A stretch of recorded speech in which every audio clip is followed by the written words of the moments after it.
Routine অনুযায়ী আমাদের যে ক্লাসটা সেটা হচ্ছে হোমিওপ্যাথিক মেটেরিয়া মেডিকার পেন পিকচার, আমরা যাকে বলি ড্রাগ পিকচার। ড্রাগ পিকচার আমরা বারবার আলোচনা করেছি। ড্রাগ পিকচারটা কি? ড্রাগ পিকচার হচ্ছে হোমিওপ্যাথিক মেটেরিয়া মেডিকাটা যেভাবে তৈরি হয়েছিল, অর্থাৎ সুস্থ মানুষের উপরে বিভিন্ন পোটেন্সিতে বিভিন্ন ডোজে ওষুধগুলো দিয়ে যে লক্ষণগুলো সংগ্রহ করা হয়েছিল সেই রেকর্ড বুকটাকে আমরা বলি materia medica, homeopathic materia medica. আপনারা জানেন যে সমস্ত সিস্টেম অফ ট্রিটমেন্টের আলাদা আলাদা মেটেরিয়া মেডিকা আছে। আমাদের যেমন হোমিওপ্যাথিক মেটেরিয়া মেডিকা আছে, অ্যালোপ্যাথির কিন্তু অ্যালোপ্যাথিক মেটেরিয়া মেডিকা আছে। ভালো করে বুঝতে হবে যে অ্যালোপ্যাথিক মেটেরিয়া মেডিকা আর হোমিওপ্যাথিক মেটেরিয়া মেডিকার মধ্যে কিছু মৌলিক পার্থক্য আছে। হোমিওপ্যাথিক মেটেরিয়া মেডিকা যেহেতু সুস্থ মানুষের উপরে প্রয়োগ করা হয়, তা সেই ক্ষেত্রে তার কিছু মেন্টাল সিমটমস পাওয়া যায়। মানুষের মধ্যে চেতন মন আছে, তাদের সেন্সিটিভ বিষয়গুলো আছে, যেগুলো আমরা ড্রাগ প্রুভিং এর মধ্যে যেগুলো পাই। আর অ্যালোপ্যাথিক মেডিসিনগুলো কোনো সুস্থ মানুষের উপর প্রয়োগ করা হয় না, যার ফলে ইতর প্রাণীর উপরে যেহেতু প্রয়োগ করা হয়, ইতর প্রাণী মানুষের মতো অত সচেতন নয়, তার এত সেন্সিটিভনেস নেই, যার ফলে আমরা অ্যালোপ্যাথিক মেডিসিনের মধ্যে কোনো মেন্টাল সিমটমস গুলো পাই না। আমরা অ্যালোপ্যাথিক মেডিসিনের যে মেন্টাল সিমটমস গুলো পাই সেগুলো ক্লিনিক্যাল প্রুভিং এর সময়, ক্লিনিক্যাল অর্থাৎ একটা ওষুধ তৈরি হওয়ার পরে তার যে প্রয়োগ করার পরে যে সমস্ত লক্ষণগুলো ফুটে ওঠে সেগুলোকে আমরা ক্লিনিক্যাল অবজারভেশন বলি। সেই ক্লিনিক্যাল অবজারভেশনের মধ্যে কিছু তারা মেন্টাল সিমটমস গুলো পাওয়া যায়। আর হোমিওপ্যাথি যেহেতু সুস্থ মানুষের উপরে প্রয়োগ করা হয়, সুতরাং সুস্থ মানুষ তার চেতনা আছে, সেই চেতনা দিয়ে তার সব অনুভূতিগুলো প্রকাশ করতে পারে। সেই জন্য অনেক অনুভূতি আমাদের হোমিওপ্যাথিক মেডিসিনের মধ্যে পাওয়া যায়। তা আমরা আজকে যে ওষুধটা নিয়ে আলোচনা করব সেই ওষুধটার নাম হচ্ছে ডালকামারা। তা ডালকামারাটা হচ্ছে একটা সোর্সটা কি আমরা জানি, যা আমরা ফার্মেসিতে যে আলোচনাগুলো করেছিলাম, হোমিওপ্যাথিক ওষুধের যে সোর্স, উৎস, ওষুধের যে উৎস 6টা কিংডম থেকে আসে, 6টা সাম্রাজ্য থেকে আসে। তার মধ্যে অন্যতম একটা হচ্ছে ভেজিটেবল কিংডম। তা ডালকামারাটা হচ্ছে একটা ভেজিটেবল কিংডমের ওষুধ। এই ডালকামারা এক ধরনের চারা গাছ থেকে টিনচার তৈরি করা হয়, সেই টিনচার থেকে আমরা মেডিসিন গুলো পোটেন্টাইজ করি। তা এর সবচেয়ে বড় বৈশিষ্ট্য হচ্ছে এটা মানে এমন একটা সিজনাল মেডিসিন যে সিজনে দিনের বেলা গরম থাকে আর রাত্রিবেলা ঠান্ডা থাকে। এরকম একটা সিজনে এই ওষুধটা খুব কার্যকরী। তাহলে কোন সিজনে দিনের বেলা গরম থাকে আর রাত্রিবেলা ঠান্ডা থাকে?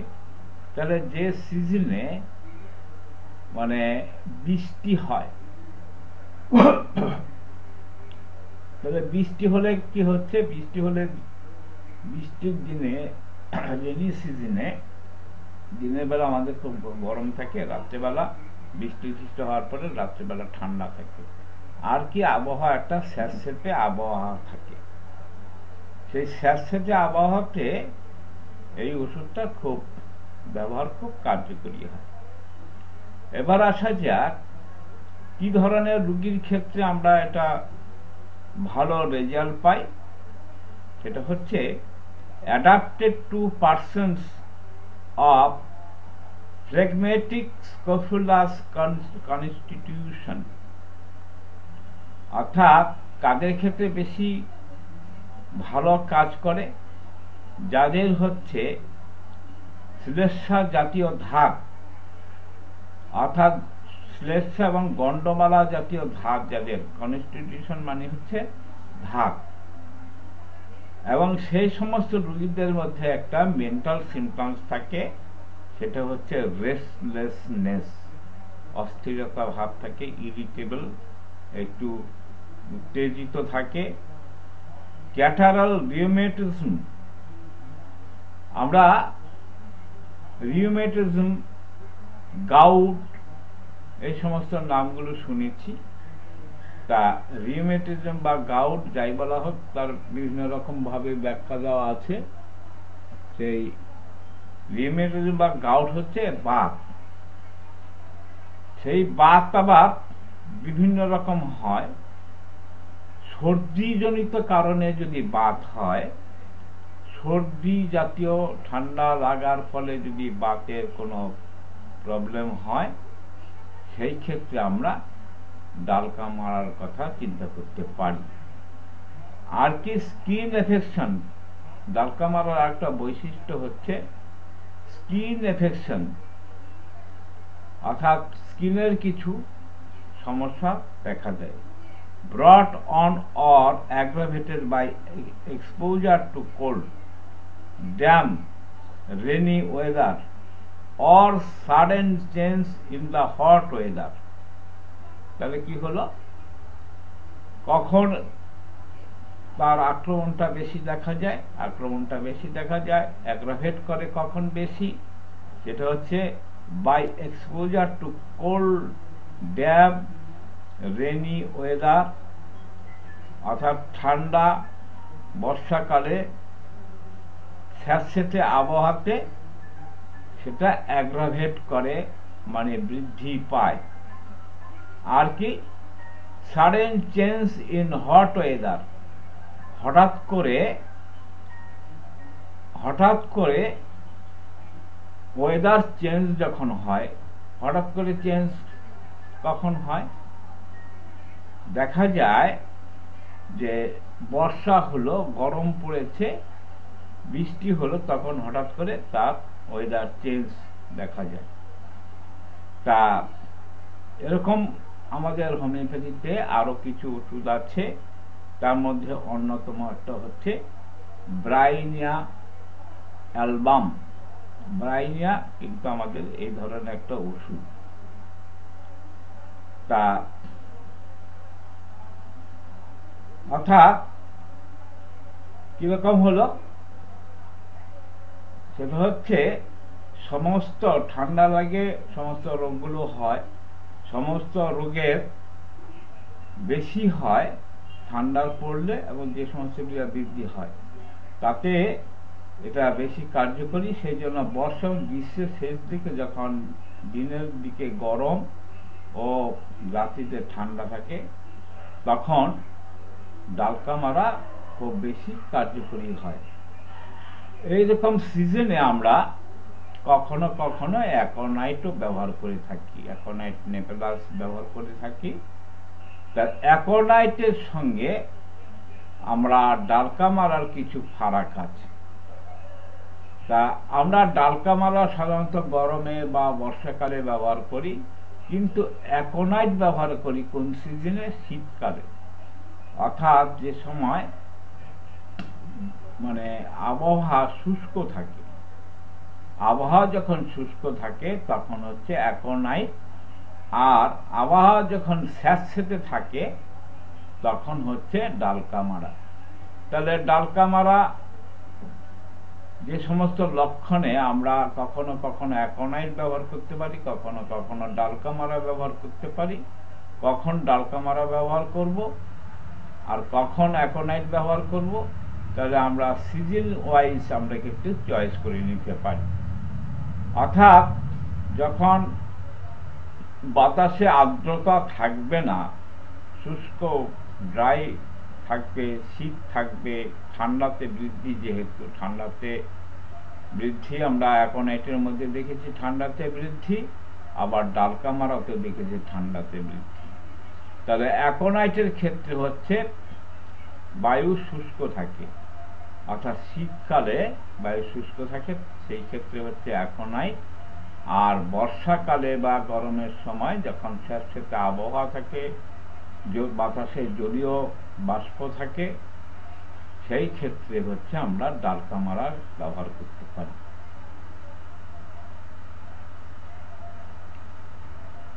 আর এটা হচ্ছে কিছু চরিত্রগত লক্ষণ থাকে, সে চরিত্রগত লক্ষণটা ডালকামারা হচ্ছে ভিজা স্যাঁতসেঁতে কিংবা ঠান্ডা স্থানে যারা বসবাস করে, আর তার ফলে কোনো অ্যাকিউট ডিজিজ যদি উৎপন্ন হয়।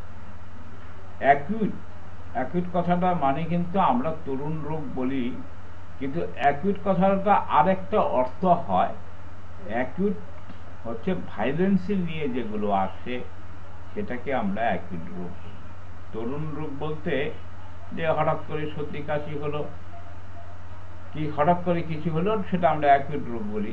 কিন্তু অ্যাকিউটের আরেকটা অর্থ হয়, সেটা হচ্ছে তার তীব্রতা থাকে, ভাইলেন্সি থাকে, সেটা হচ্ছে অ্যাকিউট ডিজিজ। আর কি তার একটা মেন্টাল সিমটমস। আমরা প্রথমে বললাম যে ড্রাগ প্রুভিং এ আমরা কিন্তু হোমিওপ্যাথি মেডিসিনে মেন্টাল সিমটমস পাই, এবং আমাদের কাছে মেন্টাল সিমটমস খুব গুরুত্বপূর্ণ বিষয়। অ্যালোপ্যাথিক মেডিসিনের মধ্যে কিন্তু মেন্টাল সিমটমস পাওয়া যায় না, যেহেতু তারা হেলদি হিউম্যান বিইং এর উপরে প্রুভিংটা করে না, তারা প্রুভিং করে ইতর প্রাণীর উপরে। ইতর প্রাণীর মধ্যে কোনো সেন্সিটিভনেস নেই, সুতরাং তারা তাদের মানসিক অবস্থা প্রকাশ করতে পারে না, সেই জন্য তাদের ড্রাগ প্রুভিং এর সময় কোনো মেন্টাল সিমটমস পাওয়া যায় না। মানুষ হোমিওপ্যাথিক ওষুধের ক্ষেত্রে যেহেতু মানুষের উপরে প্রুভিং করা হয়, সেজন্য হোমিওপ্যাথিক ওষুধের উপরে তার মেন্টাল সিমটমসগুলো পাওয়া যায়।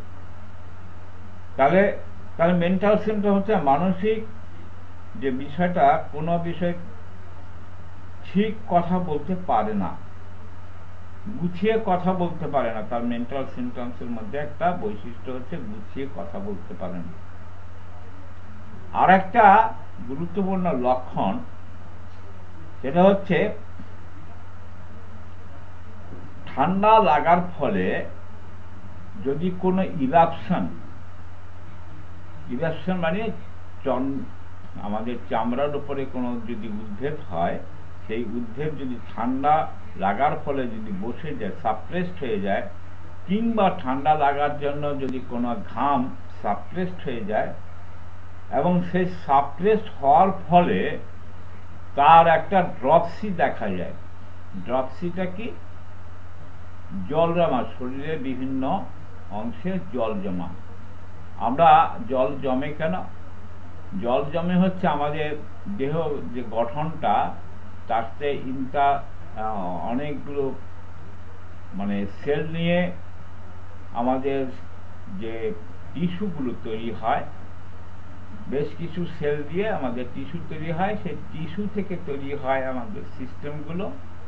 তাহলে এই যে সেল, তাহলে এই একটা সেলের সঙ্গে আরেকটা সেল একটু ফাঁক থাকে, সেই ইন্টারসেলুলার স্পেসে যদি কোনো জল জমে যায়, তখন আমাদের একটা ইডিমা বা পাফিনেস অথবা ড্রপসি দেখা যায়।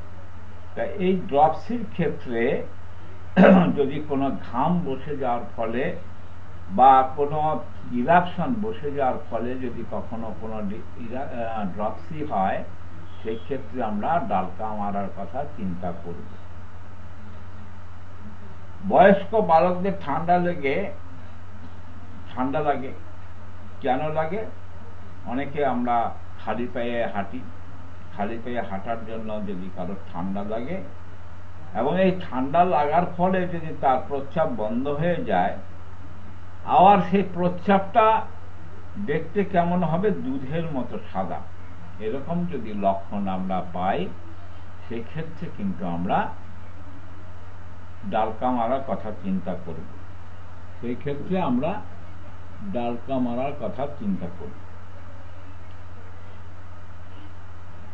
গরমের পর ঠান্ডা, বর্ষা ঋতুতে কিংবা ভিজা স্যাঁতসেঁতে স্থানে থাকার ফলে যদি লুজ মোশন, উদরাময় ডায়রিয়া এই ধরনের অসুখ হয়, সেই ক্ষেত্রে আমরা ডালকা মারা একটা প্রমিনেন্ট সিমটমস রয়েছে। আমরা রাষ্ট্রকের সঙ্গে আমাদের ডালকা মারা কিন্তু অনেক কিছু সিমিলারিটি রয়ে গেছে। তা সেগুলো আমরা যখন হোমিওপ্যাথিক কম্পারেটিভ ম্যাটেরিয়াল মেডিকেল নিয়ে আলোচনা করব তখন আমরা পার্থক্যটা আলোচনা করে থাকি। তা এই ক্ষেত্রে আমরা দেখেছি যে রাষ্ট্রকের মধ্যে কিছু আমবাত জাতীয় লক্ষণ থাকে। তা আমবাত জাতীয় লক্ষণ কিন্তু ডালকা মারার মধ্যে রয়েছে। তাহলে আমরা রাষ্ট্রক আর ডালকা মারা আমবাতটা চিনব কি করে? ডালকা মারা আমবাতে হচ্ছে চুলকায়, কিন্তু চুলকানোর পর অত্যন্ত জ্বালা হয়। ডালকা মারা যে আমবাতটা সেটা কিন্তু চুলকায়। চুলকানে আমাদের অনেক ওষুধ আছে, রাষ্ট্রক আছে, সালফার আছে, মাক্সল আছে, বহু রকম আমাদের চুলকানির ওষুধ আছে। কিন্তু একটা ওষুধের সঙ্গে আরেকটা ওষুধের চরিত্রগত কিছু লক্ষণ থাকার ফলে আমরা ওষুধটাকে আলাদাভাবে চিন্তা ভাবনা করি। তাহলে রাষ্ট্রকে এই ডালকা মারার যে চুলকানিটা সেটা হচ্ছে চুলকাবে এবং তাতে অত্যন্ত জ্বালা থাকে। আর সেই জ্বালাটা আমরা দেখেছি অনেক ওষুধ চুলকানির পরে জ্বালা হলে কোনো কোনো ক্ষেত্রে দেখা যায় ঠান্ডা জল দিলে আরাম বোধ করে, কোনো কোনো জায়গায় যে ঠান্ডা জল দিলে বৃদ্ধি হয়, আবার কখনো কখনো উত্তাপে বৃদ্ধি হয়, কখনো কখনো উত্তাপে আরাম হয়। তাহলে ডালকা মারার ক্ষেত্রে যেটা দেখছি সেটা হচ্ছে এই যে জ্বালাটা উত্তাপে বৃদ্ধি আর ঠান্ডায় উপশম, উত্তাপে বৃদ্ধি ঠান্ডায় উপশম, আবার উত্তাপে আরাম। এরকম আমাদের অনেকগুলো মেডিসিন আছে, যেমন আর্সেনিক অ্যালবাম। আর্সেনিক অ্যালবামের মধ্যে কিন্তু আমবাত আছে, আর্সেনিক অ্যালবামের মধ্যে চুলকানি আছে, কিন্তু আর্সেনিক অ্যালবামের বৈশিষ্ট্যটা হচ্ছে যে তার উত্তাপে উপশম হয়। এবার আরো কিছু মেডিসিন আছে সেগুলো আমাদের উত্তাপে উপশম হয়, যেমন আমরা ম্যাকফসের কথা জানি, উত্তাপে উপশম। আমরা কলোসিন্টের মধ্যে দেখেছি যে উত্তাপে উপশম। সুতরাং আমাদের সামগ্রিকভাবে যখন আমরা ওষুধগুলো নির্বাচন করব তখন কিন্তু একটা ওষুধের সঙ্গে আরেকটা ওষুধে কম্পেয়ার করে আমরা স্পেসিফিক কিছু লক্ষণ, আনকমন পিকুলার, স্পেসিফিক বলতে uncommon peculiar red line symptom দেখে আমরা চিন্তা ভাবনা করি। ডালকা মারা মুখে, কপালে, মাথায় দুই রগে ইরাপশন হয়, উদ্ভেদ হয়, তাতে কটা হলদে রঙের মামরি পড়ে, আর চুলকালে হয় কি সেখানে রক্ত বেরোয়, ব্লিডিং হয়। তা চুলকালে রক্ত বেরোয় আরো আমাদের অনেকগুলো ওষুধ আছে, তার মধ্যে অন্যতম একটা ওষুধ হচ্ছে মেজোরিনাম। মেজোরিনাম আমাদের একটা চুলকাতে চুলকাতে রক্ত বেড়ে যায়, এই যে লক্ষণ, এই লক্ষণটা মেজোরিনামের মধ্যে আছে।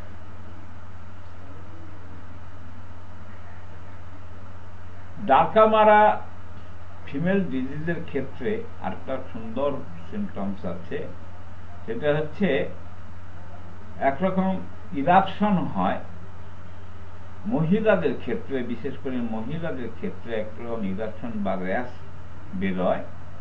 এটা হচ্ছে বিফোর মেনস্ট্রুয়েশন, মাসিকের জাস্ট আগে তাদের একটা ইরাপশন দেখা যায়। তা এটা ডালকা মারার একটা আনকমন পিকুলার সিমটমস।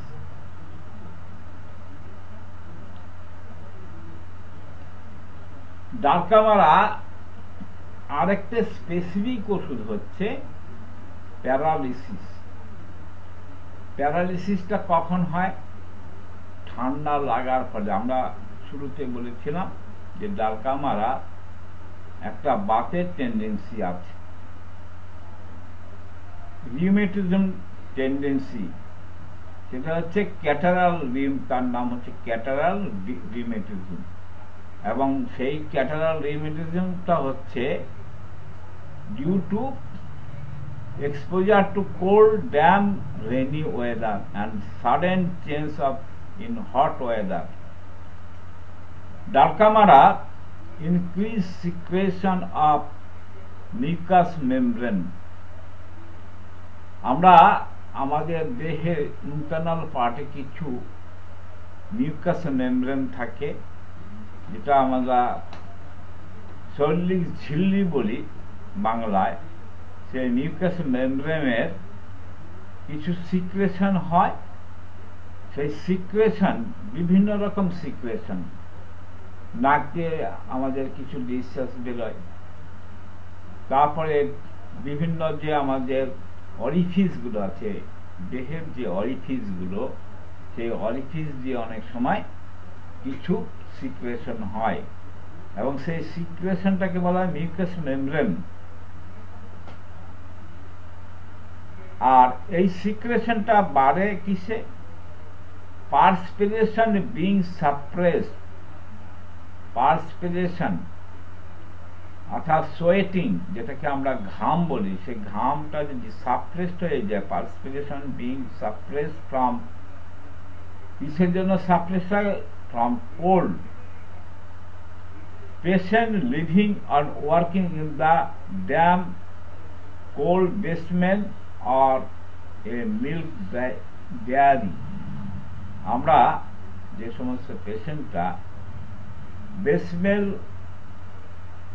লেভেলে থাকে, বেসমেন্ট বলতে ভূমিতল যেটাকে বলা হয়, বা অনেক সময় আমরা অনেক বাড়িগুলো দেখি, অনেক ঘর আছে যেটা আন্ডারগ্রাউন্ড ঘর, অনেক আন্ডারগ্রাউন্ড গোডাউন থাকে, অনেকের আন্ডারগ্রাউন্ড ওষুধের দোকান থাকে, আন্ডারগ্রাউন্ড বিজনেস প্যাসেজ থাকে, সেটাকে বলা হয় বেসমেন্ট। অথবা মিল্ক ডেয়ারি, আমরা যে দুধের যে ডেয়ারিগুলো দেখি, সেই বেসমেন্ট অবস্থাতে কিছু ড্যাম ওয়েদারে যদি তারা বসবাস করে, ড্যাম ওয়েদারে বসবাস করার জন্য কিছু ঠান্ডা লেগে যেতে পারে। তাই এরকম লক্ষণ আমরা আরো আমাদের হোমিওপ্যাথি মেডিসিনগুলো আছে, তার মধ্যে অ্যারালিয়ান আছে, একটা আর্সেনিক অ্যালবাম আছে, নেপটাম সালফ আছে। আমরা নেপটাম সালফের মধ্যে দেখেছি গ্রীষ্মকালের বৃদ্ধি, তার মধ্যে একটা স্কিন ডিজিজ, যেটা আমরা বললাম, আলোচনা করলাম, সেই স্কিন ডিজিজের লক্ষণ আছে, ঠান্ডা লাগার প্রবণতা আছে। এবার হচ্ছে ডালকামারা মেন্টাল সিমটমস, একটা মস্ত বড় রেড লাইন বা গাইডলাইন সিমটমস। সেই মেন্টাল সিমটমসটা হবে মেন্টাল কনফিউশন, তার মধ্যে একটা মেন্টাল কনফিউশননেস থাকবে, can not find the right word or anything. অনেকে দেখেন কথা বলতে বলতে কথা বলছে কিন্তু পরিষ্কার করে বলতে পারছে না কোনো একটা বিষয়। এই যে mental symptoms, it is guiding symptoms of the dulcamara. তাহলে এই কথাটা আমাদের একটু মনে রাখতে হবে যে মেন্টাল কনফিউশননেস থাকে ডালকামারার মধ্যে, can not find the right word. সঠিক শব্দটা, কথা বলছে কিন্তু কথা বলতে বলতে সঠিক শব্দটা, ওয়ার্ডটা ব্যবহার করতে পারছে না, অথবা কোনো কথা সে পরিষ্কারভাবে বলতে পারছে না। এটা একটা mental symptoms. This mental symptoms is a guiding symptom বা red line symptom. Skin is delicate, কিন্তু তার যে স্কিনটা হচ্ছে ডেলিকেট বলতে তৃপ্তিদায়ক, সেন্সিটিভ টু কোল্ড, তার একটা সেন্সিটিভনেস আছে ঠান্ডায়, লায়াবল টু ইরাপশন, এবং এই যে সেন্সিটিভ টু কোল্ড এর জন্য একটা ইরাপশনের একটা প্রবণতা থাকে। স্পেশালি আর্টিকারিয়া, আর্টিকারিয়া বলতে আমরা যেটা বললাম আমবাগ, অর্থাৎ স্কিনে এক ধরনের ইরাপশন হয়, ডগরা ডগরা করে ফুলে যায়, সেটা চুলকায়, যাকে আমরা অনেকে অ্যালার্জি বলে থাকি। সেই অ্যালার্জির মতো একটা বিষয় সেটা দেখা যায়। Every time patient take cold or is long exposure to cold, প্রত্যেকটা ক্ষেত্রেই দেখা যায় তাদের ঠান্ডা লাগার জন্য বা দীর্ঘ সময় ধরে ঠান্ডাতে থাকার ফলে তাদের এই লক্ষণগুলো দেখা গেছে। আর কি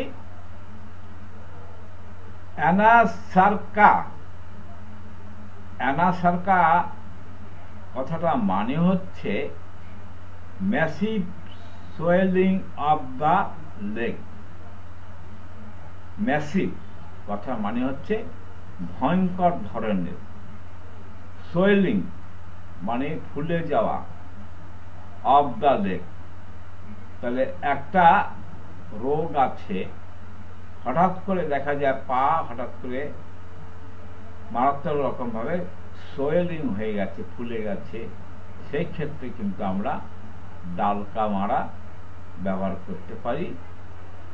আফটার অ্যাগু রিউমেটিজম, অর্থাৎ অ্যাগু কথা মানে হচ্ছে অচল অবস্থা।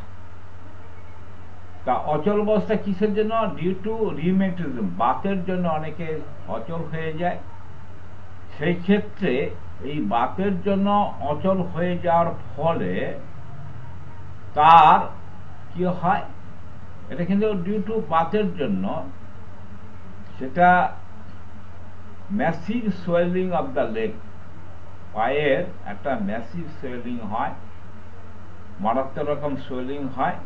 সেই রোগটার নাম হচ্ছে অ্যানাসার্কা। অ্যানাসার্কা কথাটা মানে হচ্ছে মানে massive swelling of the leg.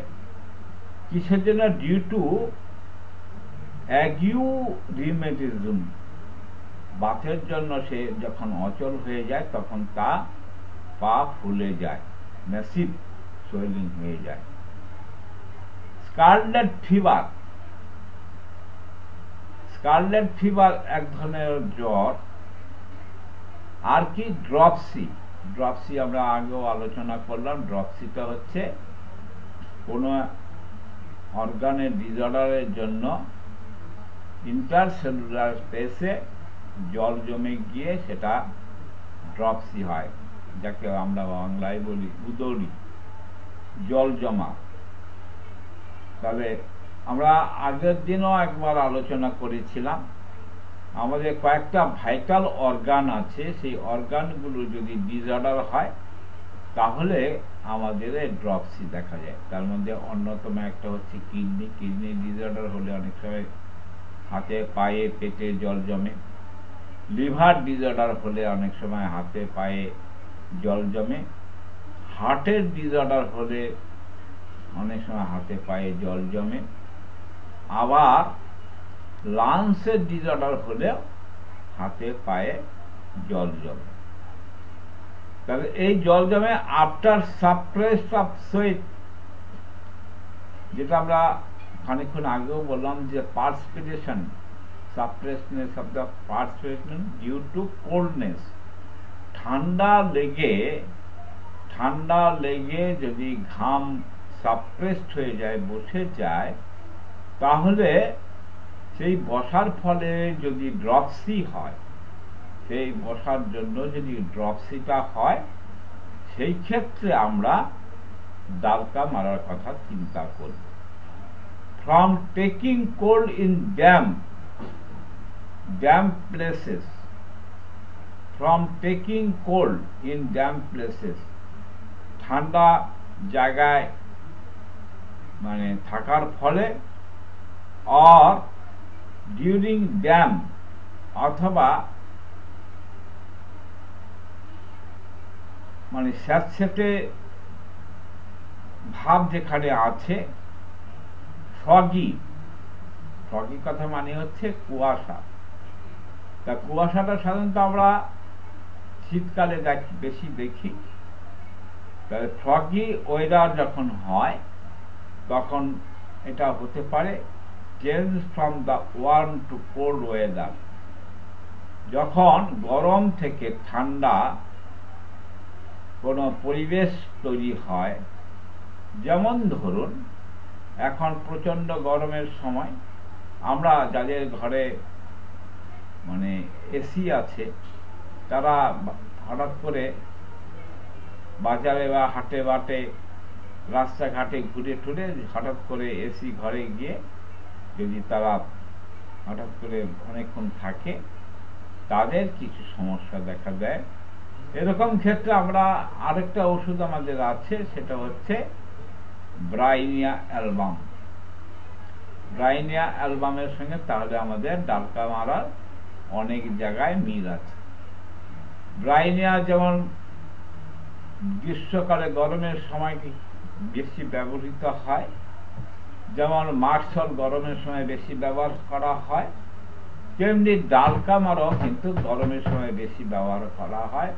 তবে বিশেষ করে ঠান্ডা ওয়েদারে, মানে গরমের পরে যে ঠান্ডা ওয়েদারটা হয়, বর্ষা হয়, স্যাঁতস্যাঁতে আবহাওয়া তৈরি হয়, সেই ক্ষেত্রে ডালকা মারা বিশেষ কার্যকরী।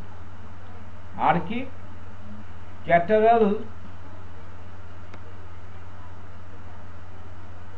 ইস্যুরিয়া in growth of children with milky urine, যেটা আমরা খুব একটা গুরুত্বপূর্ণ লক্ষণ, সেটা আমরা সে পুরনো কথাটাই বলবো, 1000 symptoms is not a symptoms but one symptom is a symptom।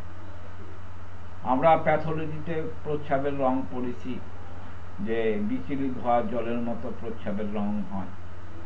কখনো কখনো কিডনি ডিসঅর্ডার হলে বা বিভিন্ন কারণে এটা রেডিশ কালার হয়, অথবা অনেকক্ষণ জল না খাওয়ার ফলে বা গরমে অনেকক্ষণ ঘোরার ফলে অনেক সময় প্রস্রাব হলুদ রঙের হয়, বা অনেক সময় জন্ডিস হলে প্রস্রাব হলুদ রঙের হয়, কিংবা অনেকক্ষণ প্রস্রাব ধরে রাখার ফলে প্রস্রাবের ঘনত্বটা রংটা গাঢ় রঙের হয়ে যায়।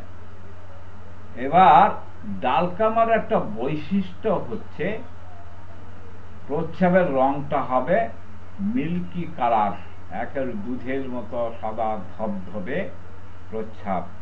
এইটা আমরা কিন্তু ওই কথাই বলতে পারি, 1000 symptoms is not a symptoms but one symptoms is a symptom। অর্থাৎ এই একটি লক্ষণের উপর বেস করে আমরা কিন্তু ডালকা মারা প্রেসক্রাইব করতে পারি। তাহলে এই একটি লক্ষণটা কি? প্রস্রাব দুধের মতো সাদা।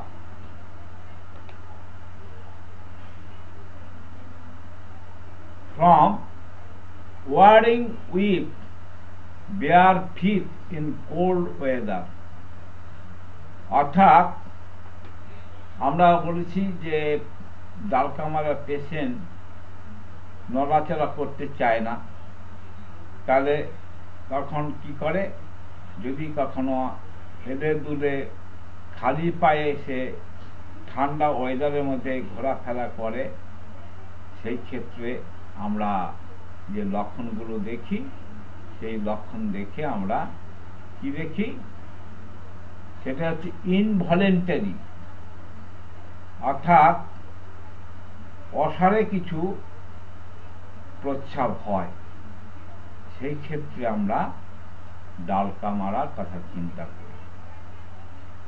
র্যাশ বিফোর দ্য মেন্স, এটাও একটা গাইডলাইন সিমটমস বা রেড লাইন সিমটমস বলা যেতে পারে, যে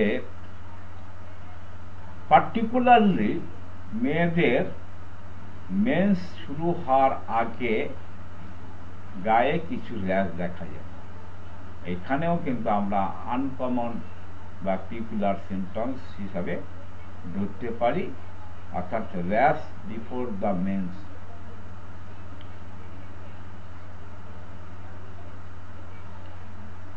এই র্যাশ বিফোর দ্য মেন্স, এই লক্ষণটা আমাদের আরেকটি ওষুধের মধ্যে আছে, হোমিওপ্যাথিক ওষুধের মধ্যে আছে, সেই ওষুধের নাম হচ্ছে কোনিয়াম।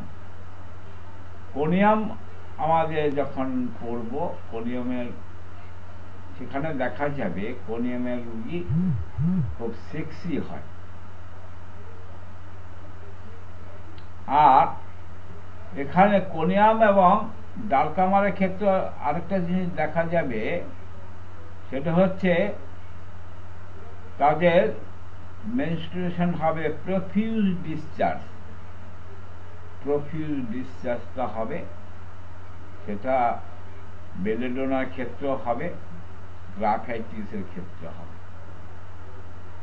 আর কি আর্টিকেরিয়া ওভার হোল বডি, আমরা আগেও আলোচনা করেছিলাম যে আমবাত বা আমরা অ্যালার্জিও বলতে পারি, সেটা হচ্ছে ডালকামারার ক্ষেত্রে হচ্ছে তার হোল বডিতে এই আর্টিকেরিয়া বা আমবাতটা দেখা যায়। এবং এই আমবাতের আরেকটি বৈশিষ্ট্য হচ্ছে নো ফিভার। এই আর্টিকেরিয়া হলে অনেকের ক্ষেত্রে দেখা যায় জ্বর এসে যায় যন্ত্রণায়, কিন্তু ডালকামারার ক্ষেত্রে কোনো জ্বর নেই। আর সে সঙ্গে ইচিং আমরা বলেছিলাম, আর্টিকেরিয়াতে সাধারণত ইচিংটা থাকে, ইচিংটা হচ্ছে বার্নিং। তার যে ইচিংটা সেটা হচ্ছে বার্নিং ইচিং, আর এই বার্নিং ইচিংটা বেশি হয় আফটার ক্র্যাশিং, অর্থাৎ চুলকানোর পরে তার মানে ইচিংটা বেশি হয়। আর এই ইচিংটা আমরা বিভিন্ন রকম বিভিন্ন ওষুধের মডালিটি দেখেছি, এবং মডালিটির উপরে নির্ভর করে আমরা অনেক সময় ওষুধ নির্বাচন করতে পারি। তাহলে ডালকামারার মডালিটিটা কি হবে? ডালকামারার মডালিটি বিশেষ করে আর্টিকেরিয়া বা ইচিং বা ইরাশনের ক্ষেত্রে অ্যাগ্রাভেটেড বাই ওয়ার্ম অ্যাপ্লিকেশন, গরমে তার বৃদ্ধি হয়। আর আরাম হয় কিসে? রিলিভ বাই কোল্ড বা কোল্ড ওয়াটার। আর কিরকম তার ডিসচার্জটা হবে? ডিসচার্জটা হবে ঠিক ব্রাউন ইয়েলো এবং থিকনেস থাকবে। আর একটা হচ্ছে ক্রাস্ট অন স্ক্যাল। আমরা মাথার যে খুলিতে যে চামড়াটা, যার উপরে বেশ করে মাথায় চুল গজায়, সেই স্ক্যালটা কেমন হবে? ক্রাস্ট, অর্থাৎ খসখসে। ফেস, ফোরহেড, টেম্পল, এই সমস্ত জায়গাগুলো হবে কি রেডিশ কালার, আর বর্ডারটা হবে রেডিশ, আর সেই সঙ্গে ব্লিডিং হোয়েন স্ক্র্যাচ, যখন সে চুলকায় সেখানে খানিকটা রক্ত পড়ে বা ব্লাড ডিসচার্জ হয়। আমরা এর আগেও আলোচনা করলাম যেরকম লক্ষণ আমাদের আরো কিছু মেডিসিন আছে, তার নাম একটা অন্যতম হচ্ছে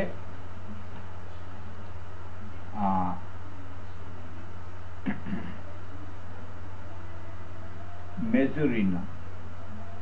তাহলে মেজোরিনামের মধ্যেও কিন্তু চুলকানোর পরে রক্তপাতের একটা সম্ভাবনা থাকে।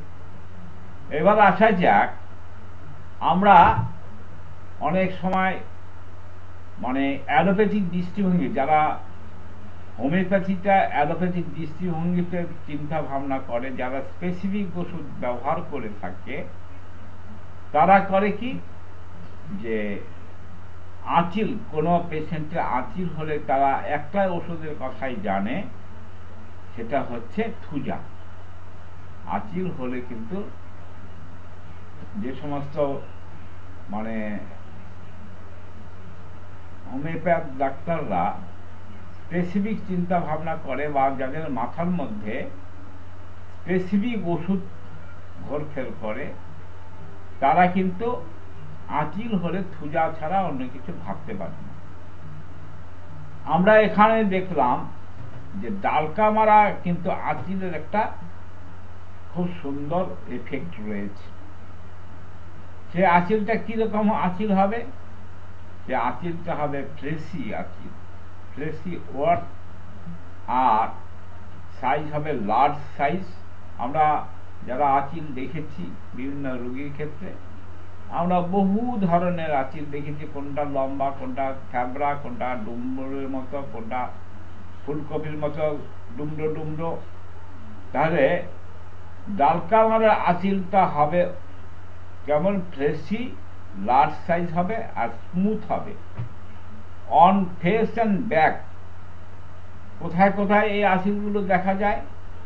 On face and back, face এবং ব্যাকে অর্থাৎ মুখে এবং পিঠে। আর কোথায়? Back side of the hand and fingers, back side of the hand and finger. তাহলে আঙ্গুলের পিছন দিকে, সামনের দিকে না কিন্তু পিছনের দিকে দেখা যায়। আঙ্গুলের সামনের দিকে যদি হয়, কোন যদি আঁচিল দেখা যায়, হাতের কেঠোতে যদি আঁচিল দেখা যায়, সেটা আমরা এন্টিওক্লোডের কথা চিন্তা করি। আবার আঙ্গুলের পিছনে যদি হয়, যেমন ডালকামারার কথা চিন্তা করব, তেমনি কিন্তু থুজার কথা আমরা চিন্তা করতে পারি। এবার আসা যাক, আমরা আগেও আপনাদের নোটস পাঠিয়েছি ড্রাগ রিলেশন নিয়ে। ড্রাগ আমি বারবার বলেছিলাম যে হোমিওপ্যাথি বিশাল সমুদ্র, এটা কারো পক্ষে মনে রাখা সম্ভব না। সুতরাং কিছু টেকনিক নিয়ে হোমিওপ্যাথিটাকে আয়ত্ত করতে হবে, বা সেগুলো কিছু গাইডলাইন সিমটমস দেখে, আর কিছু কিছু জিনিস আমরা হাতের কাছে কিছু চার্ট রাখবো, সেই চার্টগুলো আমরা একটু মিলিয়ে নেব ওষুধ প্রেসক্রাইব করার সময় বা ওষুধ দেওয়ার ক্ষেত্রে। আমরা বিশেষ করে আমি আগেও নোট পাঠানোর সময় বলেছিলাম যে আপনারা এই ড্রাগ রিলেশনের চার্টটা হাতের কাছে রাখবেন, সম্ভব হলে দেয়ালে টাঙিয়ে রাখবেন বা টেবিলের মধ্যে রাখবেন। এই ড্রাগ রিলেশনটা কিন্তু আপনার চিকিৎসার সাফল্যের ব্যর্থতার অন্যতম বিষয় হয়ে দাঁড়ায়। তাহলে আমরা ড্রাগ রিলেশনের ক্ষেত্রে কি দেখছি? ডালকামারার কমপ্লিমেন্টারি ওষুধ কি? ব্যারাইটাকার, ক্যালি, সাল্ট, এগুলো হচ্ছে কমপ্লিমেন্টারি ওষুধ। আর ইনকমপ্লিমেন্টেবল কি? সেটা হচ্ছে অ্যাসিটিক অ্যাসিড, বেলেডোনা, ল্যাকেসিস, এগুলো হচ্ছে বেমানান। should not be used before or after follows well after Calcarea carp, Brainia, Lycopodium, Rastock, Sepia, এই সমস্ত ওষুধের আগে বা পরে আমরা ডালকামারাটা ব্যবহার করব না। আর সিমিলার কি? সিমিলার ওষুধ হচ্ছে মার্কসল। বিশেষ করে মার্কসল কোন ক্ষেত্রে সিমিলার? একটা বিশেষ ক্ষেত্রে সিমিলার, সেটার নাম হচ্ছে পায়ালিজম। পায়ালিজম কথাটা মানে হচ্ছে excessive production of the saliva. একটা রোগ, একটা রোগের নাম, সেটা হচ্ছে পায়ালিজম। পায়ালিজম কথাটা মানে হচ্ছে এক্সেসিভ প্রোডাকশন অফ স্যালাইভা। আমরা অনেক সময় দেখি কিছু রোগীর ক্ষেত্রে মানে ঘন ঘন থুতু ফেলে, তার মানে তার যে থুতু স্যালাইভা পেটে মানে মুখের যে লালা, প্রচুর পরিমাণে লালা নিঃসরণ হচ্ছে, যার ফলে বারবার তাকে থুতু ফেলতে হচ্ছে। তাহলে এটা মারাত্মক আকার যখন নেয়, তখন সেই রোগটাকে বলা হয় পায়ালিজম। এই পায়ালিজম কথা মানে হচ্ছে বেশি পরিমাণে, অতিরিক্ত পরিমাণে লালা রস নিঃসরণ হওয়া। তাই এই লালা রস নিঃসরণের আমরা আরেকটি ওষুধ আছে আমাদের হোমিওপ্যাথি, আমরা সাধারণত সেটাই বেশি ব্যবহার করে থাকি, তার নাম হচ্ছে মার্কসল। তবে মার্শাল আমরা জীব দেখেছি লালা, ভিজা। আর ডালকামারা আরেকটা লক্ষণ আছে গ্ল্যান্ডুলার সোয়েলিং।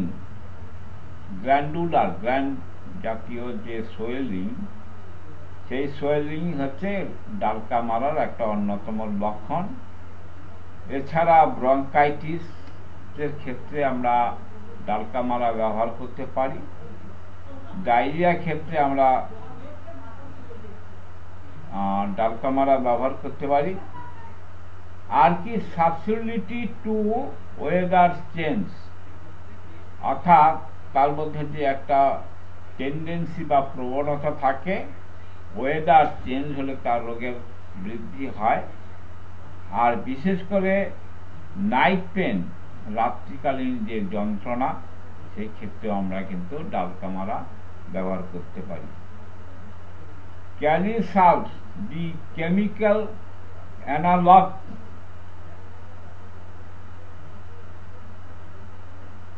এইটা আমরা কেমিক্যাল অ্যানালগ, অর্থাৎ কোন কেমিক্যালের অনুরূপ যদি কিছু হয়, সেই ক্ষেত্রে আমরা ক্যালি সাল্ট চিন্তা করতে পারি।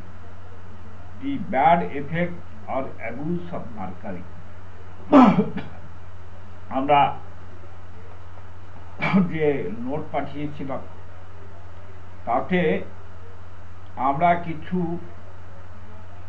ড্রাগ রিলেশনের চার্ট পাঠিয়েছিলাম।